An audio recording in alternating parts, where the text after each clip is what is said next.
And this morning from Whispers from Eternity by Paramhansa Yogananda, we have this reading. Tune us that we may hear thy voice. Volumes of thy Savior voice resound through the loudspeaker of every loving heart. The voice of thy wisdom roams through the ether of space, seeking everywhere hearts that are united to ecstasy, are tuned to ecstasy. I better put my glasses on. Here we go. Sadly, the warning sermons pass unheard by souls deafened with the static of sense pleasures. O divine broadcaster, tune our souls, long distracted by the static of our indifference. Fine-tune us with the delicate touch of soul perception. Grant us the privilege of hearing thy magic melodies in the ecstasy of divine awakening.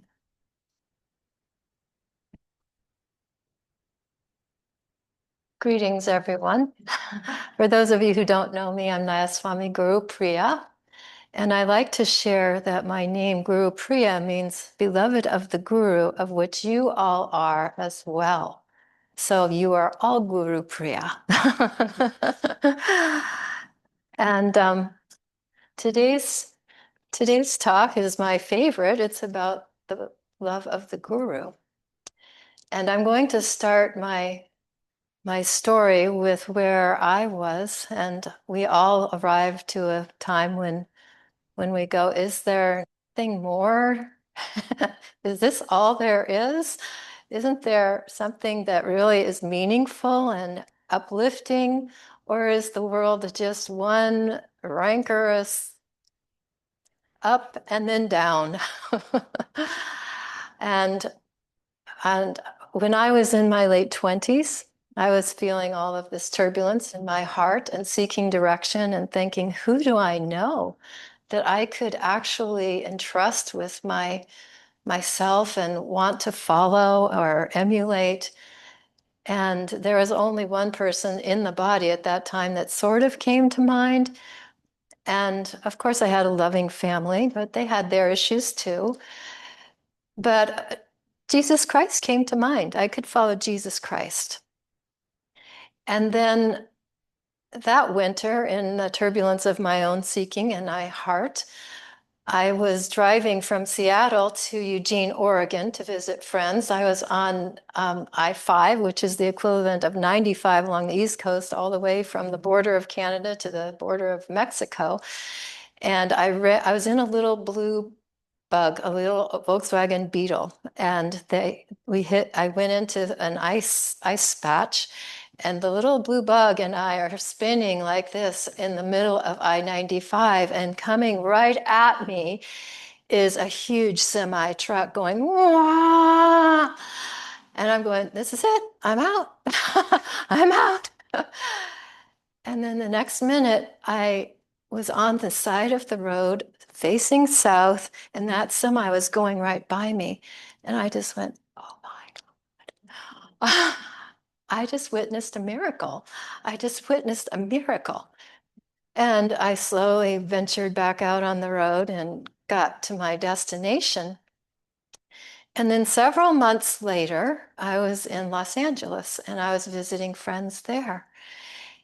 And we were in a bookstore. I was in a bookstore with one of my family members, and I saw the beautiful photograph of our beloved Guru, Paramhansa Yogananda, on the book, Autobiography of a Yogi. And I just went right to that book. I can still remember the moment.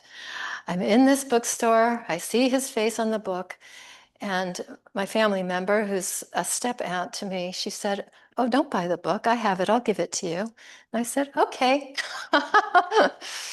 And I started reading that book, and I was thrilled to read the words in that book, because someone was writing about something that I knew intuitively was true.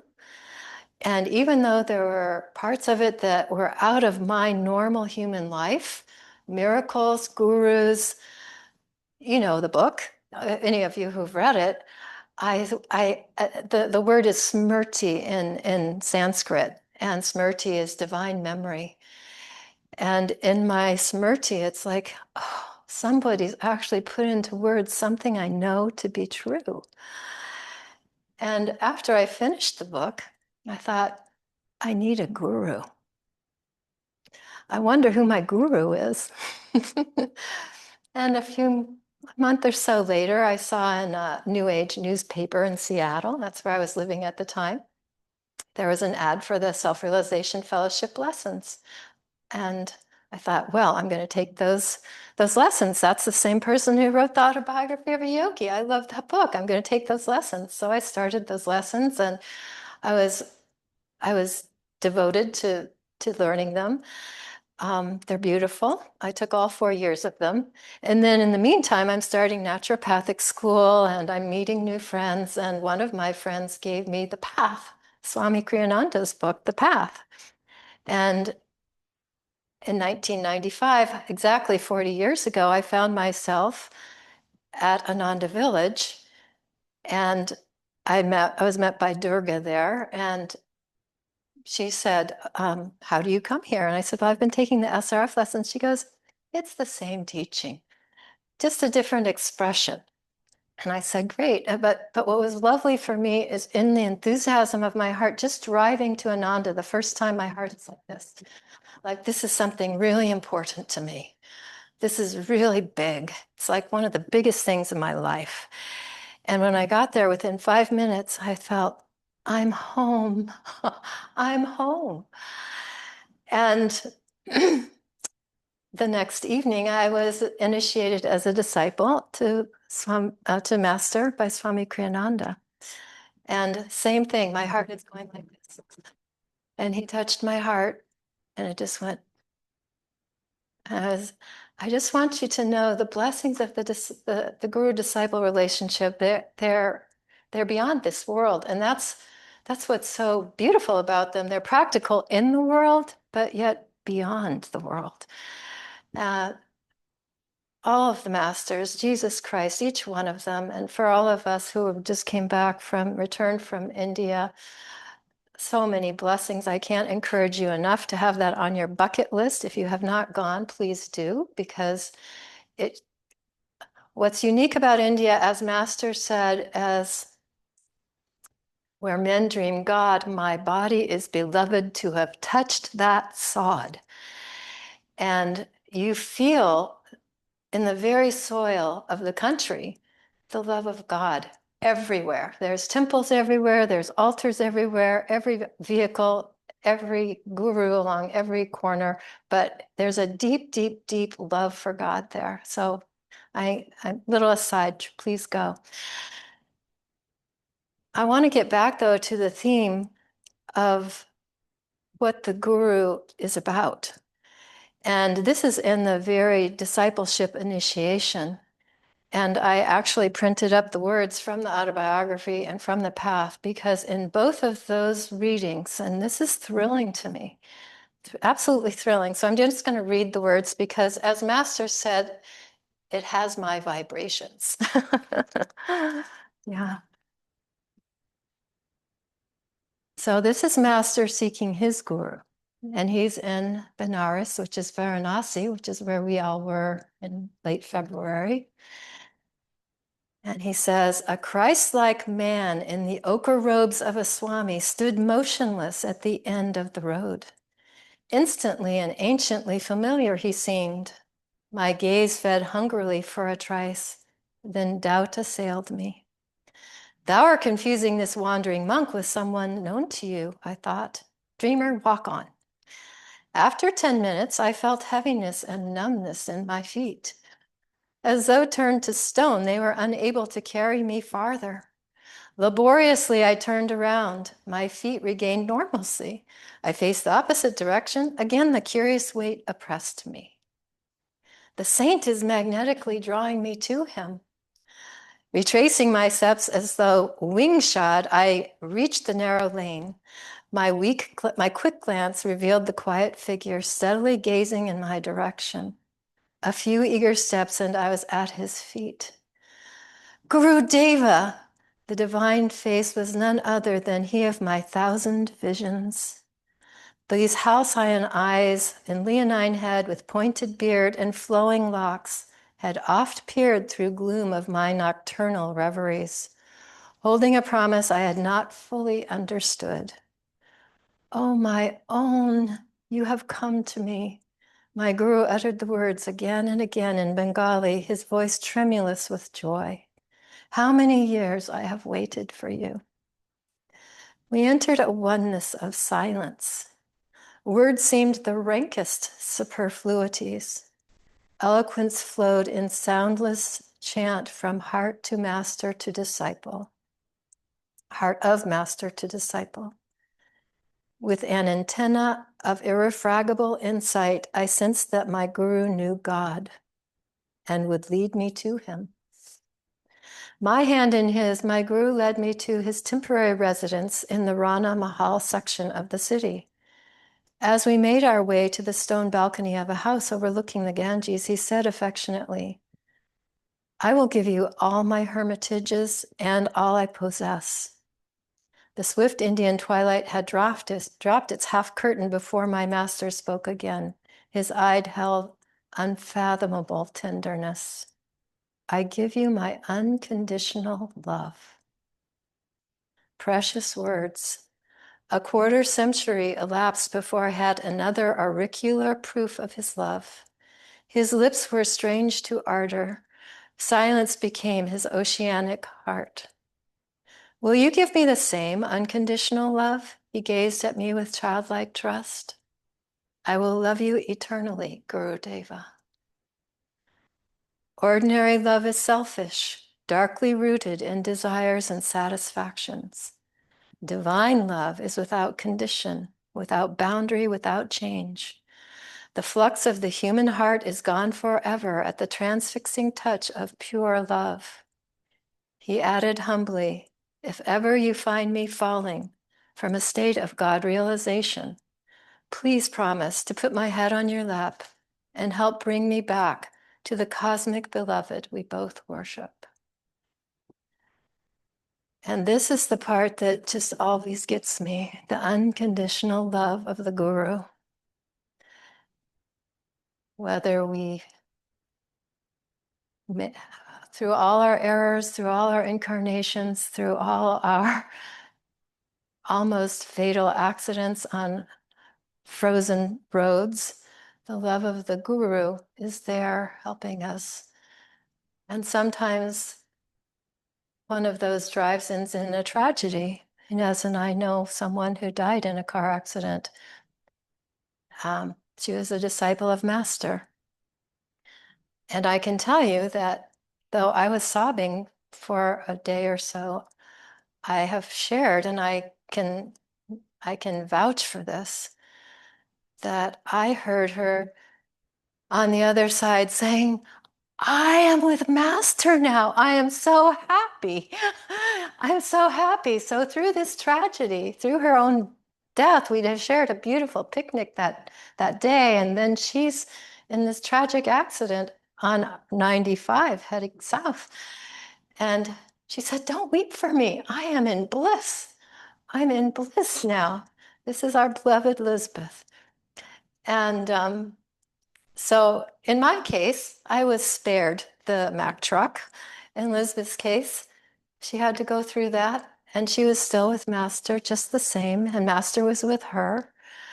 And it's really important that we see it from both sides, that whether we're still incarnated and Master spares our life, or whether he takes us, we're with him. And Swamiji talked about how that passing is like going from one room to another. Here we are in this physical realm, and then we're in the astral realm. And that we want to make sure that that passage through that door, through this spiritual eye, is conscious, and then it's open and it's saying, I'm yours, Master, take me when it comes. That's our whole path. One of my beloved friends, Uta, up in New Hampshire, she's elderly, she's in her late 80s. She said, no one ever prepares us for how to die. I said, Uta, what do you mean? This whole path is preparing you for how to die. What do you think these techniques are about? But more than that, while we are alive, how to have a really fulfilling, dharmic, elevated consciousness, spiritual life, and how to go through these times of tragedy and also beautiful pleasure and harmony and love that we experience even today. The Guru is with each of us every single moment, guiding our way. And I also want to just bring up some words from Swami Kriyananda, because the same words were shared when he asked Master, when he read the autobiography and took the bus from New York to Los Angeles, and he arrives at Master's feet and says, I want to be your disciple. And of course, Master says, he pauses for a moment, and this is excruciating for Swamiji. Oh, he must take me, he must take me, he must take me. And Master's looking at the spiritual eye and reviewing Swamiji's life. And I'm going to share those words with you.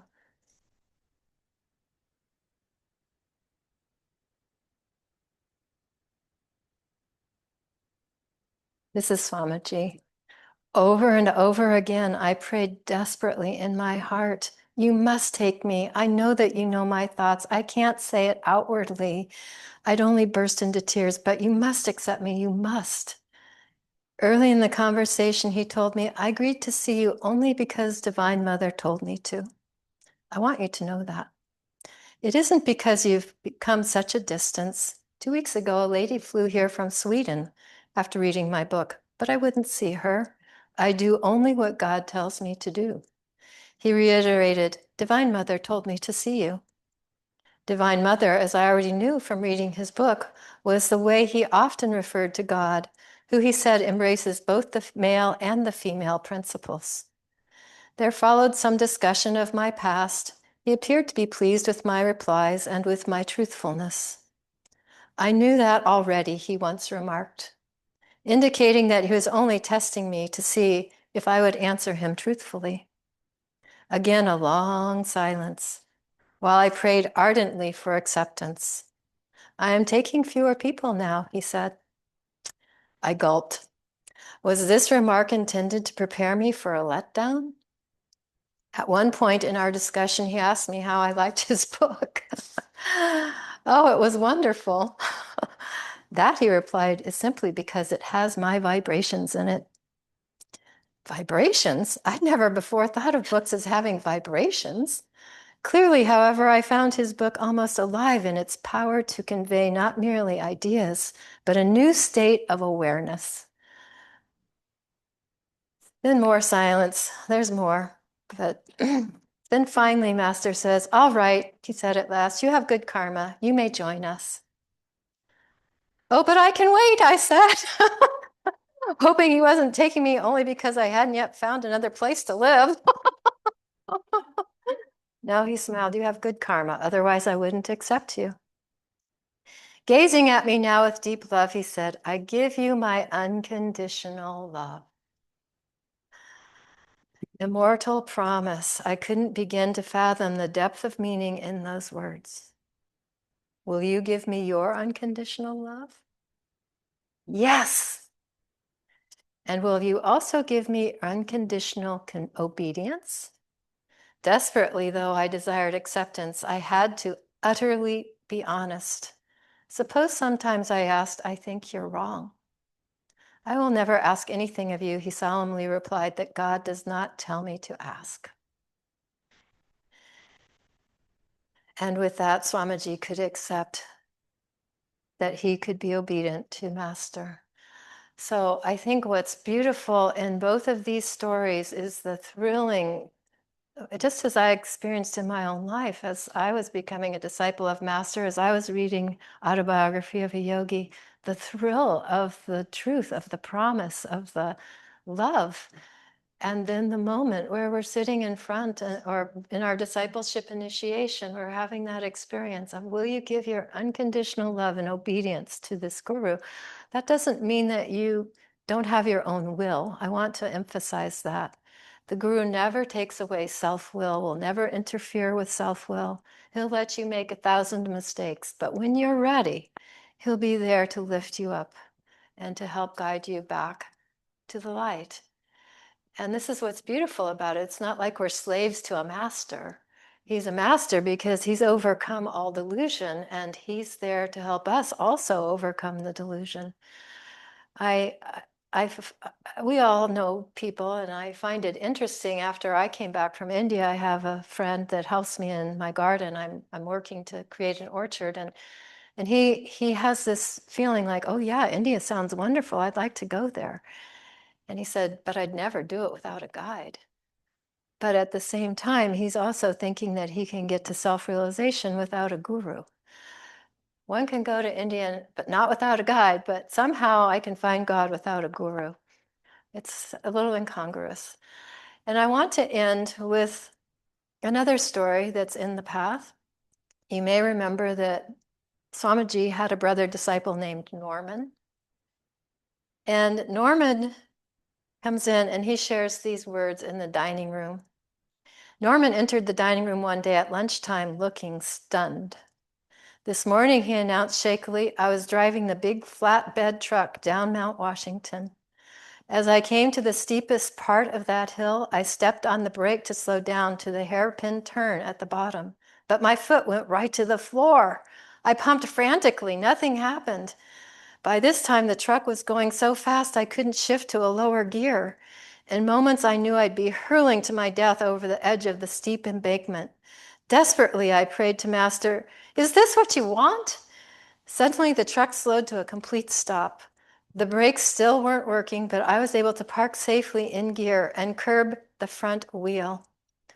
What a blessing, Norman concluded, to have a God-realized master for a guru. Reminiscent of my beginning. May you all experience these beautiful, beautiful miracles of especially ever-deepening faith in God and Guru and in the beauty of the wonderful life we've been given. It's really quite something to celebrate and celebrate together in divine friendship. And I can't tell you what a thrill it is for me to share about this love between guru and disciple. It's 40 years plus now, and who knows how many more incarnations. And I want to speak to that too, because Jesus in this passage shares John the Baptist will baptize me, because John the Baptist, as Master shares in the autobiography, this is in the chapter about how Lahiri Mahashai meets Babaji. He shares that John the Baptist had been his guru in his previous incarnation when they were Elijah and Elisha.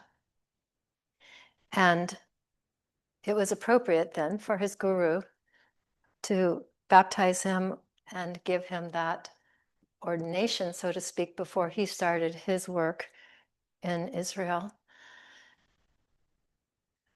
And God bless you all, and may you all walk hand in hand with Guru at the spiritual eye and in your heart, and know that you can have faith that whatever is before you is a blessed journey.